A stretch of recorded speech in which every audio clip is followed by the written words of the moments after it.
오늘 우리는 모든 족속으로 제자를 삼아 아버지와 아들과 성령의 이름으로 세례를 베풀라 그렇게 명령하셨던 주님의 그 명령을 받들어서 예수님을 구주로 믿고 신앙을 고백하는 귀한 영혼들에게 세례를 베풀고 입교 예식을 갖는 시간을 갖게 되었습니다. 입교 예식은 유아 세례를 받은 이들에게 거행하는데요. 부모가 이 아이를 말씀 안에서 믿음 안에서 잘 양육하겠노라고 서약을 하고 그대로 지켜와서 이제는 본인들 스스로 나도 예수를 믿게 되었습니다. 내가 온전한 예수의 제자가 되었노라고 고백을 하고 이제 세례를 받는 것처럼 사실은 이미 유아 세례를 받았기에 서약만 하고 끝이 납니다만 마음속에는 똑같은 모습으로 이날을 맞게 되었습니다.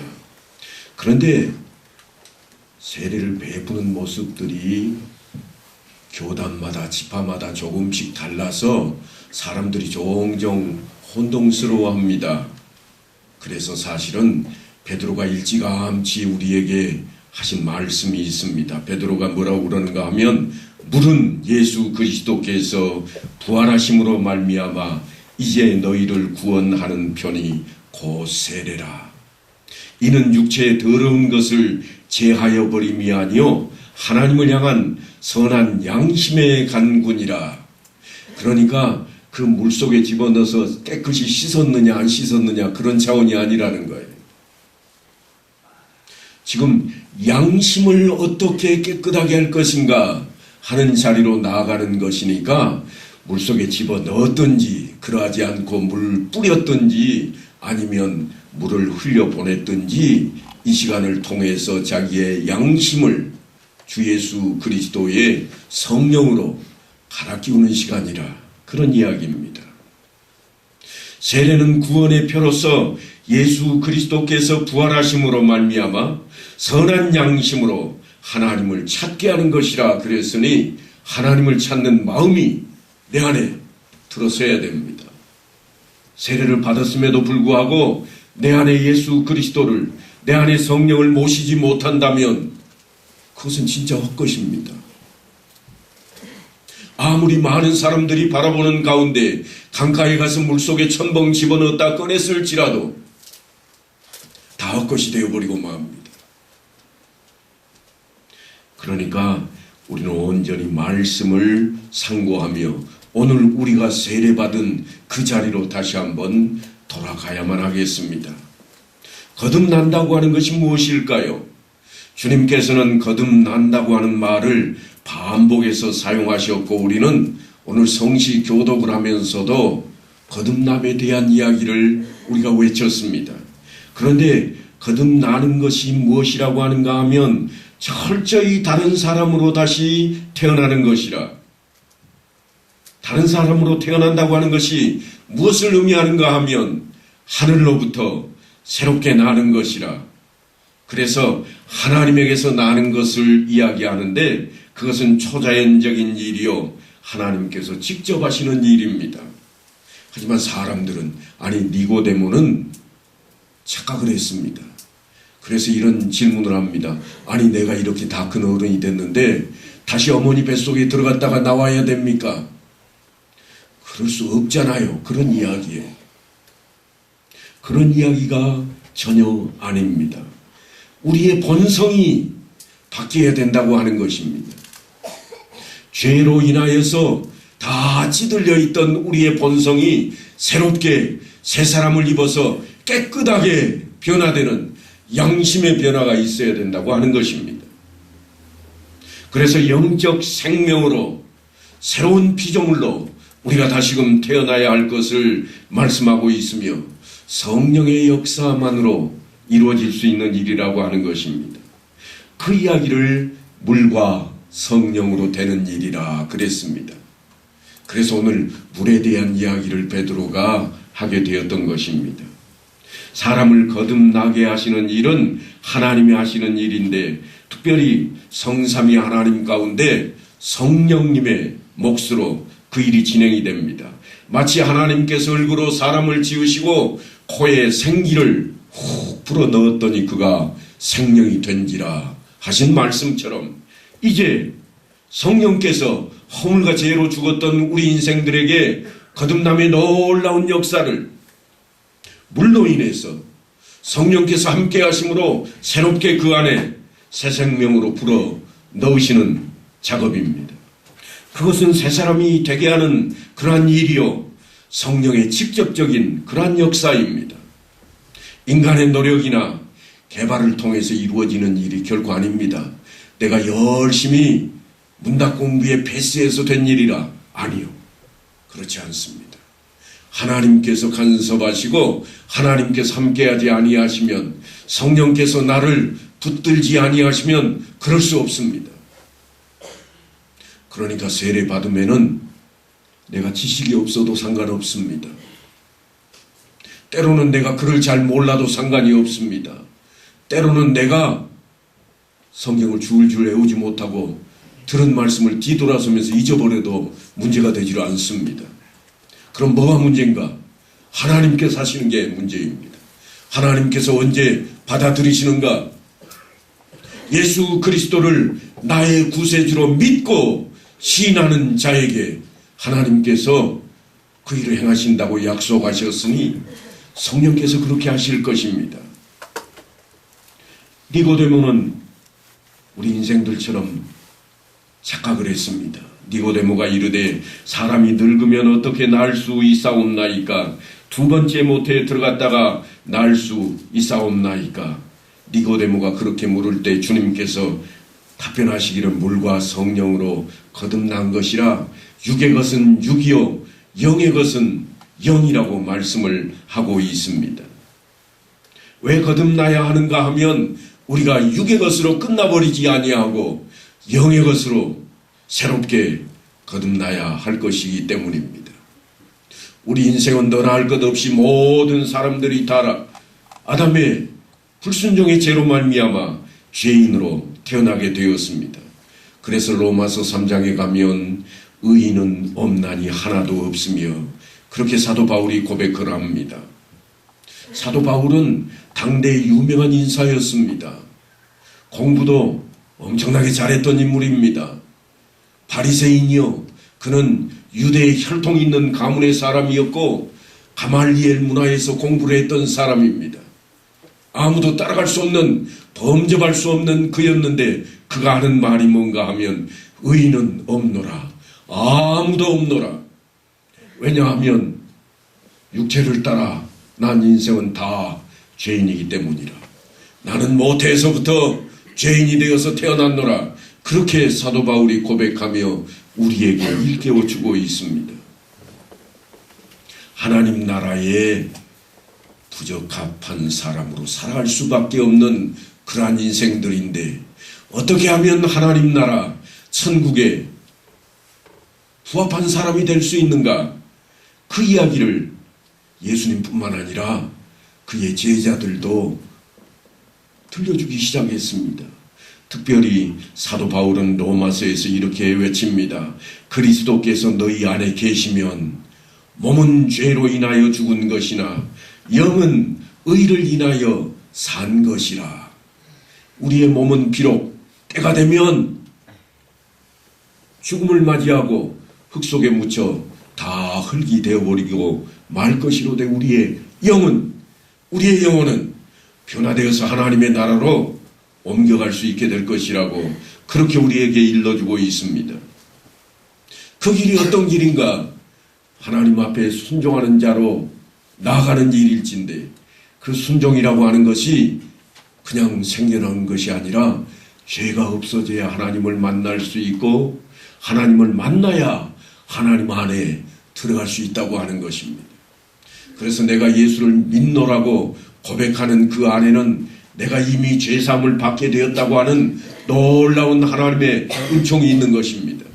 그 사건이 무슨 사건인가 하면 십자가의 사건입니다. 예수께서 우리의 대속제물이 되시기 위해서 이 땅에 오셨고, 우리의 죄를 대신해서 십자가에 피 흘려 죽으심으로 말미암아 우리의 죄값을 대신하셨습니다. 그래서 우리는 죄가 없는 것이 아닌데 죄 없다 하심을 받게 되었습니다.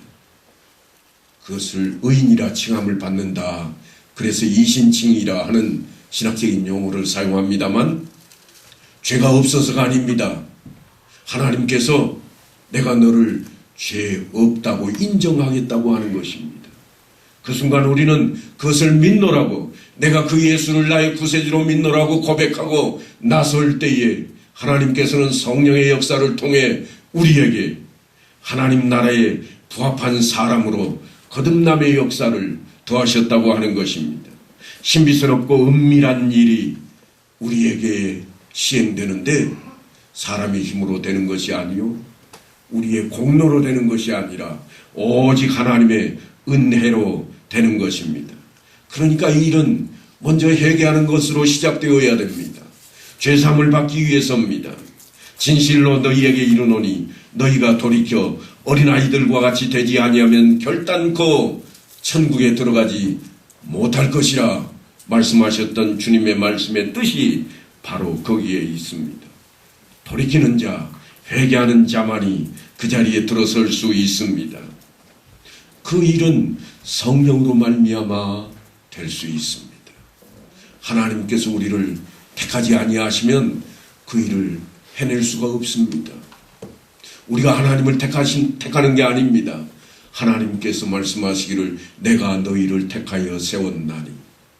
하나님께서 우리를 택하셨고 하나님께서 은혜를 우리에게 베푸시고 하나님께서 신비하신 그 역사를 우리에게 허락하심으로 우리가 예수를 믿게 되었노라고 고백하고 그 고백을 통해서 우리는 세례를 받게 된 것이라고 하는 것입니다.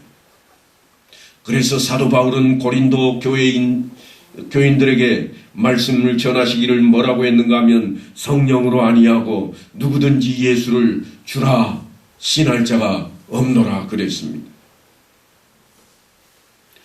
그 자리가 어떤 자리인가? 죄사함을 받는 자리입니다. 자녀들아, 내가 너희에게 쓰는 것은 너희 죄가 그의 이름으로 말미암아 사함을 얻음이요. 사도 바울은 예수 그리스도의 이름으로 말미암아서 우리가 죄사함을 받게 되었다고 그렇게 우리에게 교훈하고 있습니다.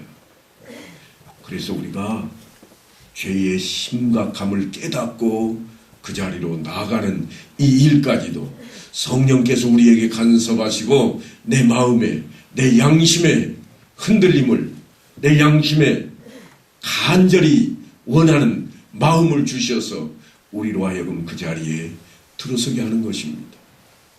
그러니까 똑똑하다고 되는 게 아니요, 재물을 많이 가지고 있다고 되는 것이 아니라 내가 예수를 구주로 믿을 때에 가능한 일입니다.